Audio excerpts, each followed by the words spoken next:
ধীরে ধীরে পুকুর শূন্য হয়ে পড়েছে নেত্রকোনা শহর। পুকুরের জায়গা দখল করে গড়ে উঠেছে বাড়ি দোকান।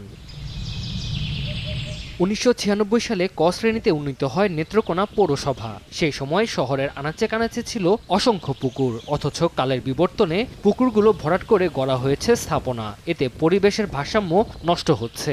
একই সঙ্গে কোথাও আগুন লাগলে নির্বাপন কাজে ঘটছে ব্যাঘাত। তারা তো পুকুরের ভিতরেও কাজ করে নাই, পারে দোকান করতেছে, রাস্তার পাশে পারের মধ্যে, ভিতরে তো আসে না। তাদের যে অর্ধেকটা ছিল ওটা বিক্রি করে ফেলছে এবং ভরাট করে ফেলছে। ঘর ছিল বিদায় কিন্তু বাইঙ্গে বিল্ডিং করতেছিলাম, পরে যেহেতু বাধা দিছে কাজ বন্ধ রাখছে। এই শহরের অনেকগুলো পুকুর ভরাট করে বাণিজ্যিকভাবে সেগুলো বিক্রি করা হয়েছে। পাবলিক যদি উদ্যোগটা নিত যে আমরা নিজস্ব পুকুর ভরাট করব না, তাহলে হয়তো আমাদের ভবিষ্যতে আগুন নিভাতে অনেকটা কষ্ট কম হতো।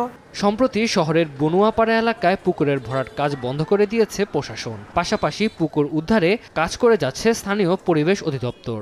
সাম্প্রতিক সময়ে পুকুর ভরাটের জন্য আমরা 7 জনের বিরুদ্ধে আর 7 জনের নাম উল্লেখপূর্বক আমরা মামলা দায়ের করেছি এবং এর প্রেক্ষিতে আমরা এটাকে ফলো আপেও রেখেছি। এছাড়া আমরা যেখানে তথ্য পাচ্ছি পুকুর ভরাটে, সেখানে আমরা ব্যবস্থা নিচ্ছি। অন্তত পৌরসভার ভিতরে যে খাস পুকুরগুলো আছে এগুলোকে কিভাবে পুনরায় উদ্ধার করা যায় এবং যেগুলো এখন কিছু কিছু অংশ অবৈধ দখলদারদের কবলে চলে গেছে, এগুলো তালিকা করে দ্রুত যাতে আমরা এই অবৈধ দখলদারদের উচ্ছেদ করতে পারি, তার একটা কার্যকরী পদক্ষেপ আমি খুব শীঘ্রই নিচ্ছি। বর্তমানে নেত্রকোনা পৌর শহরে 11টি সরকারি বড় পুকুর রয়েছে।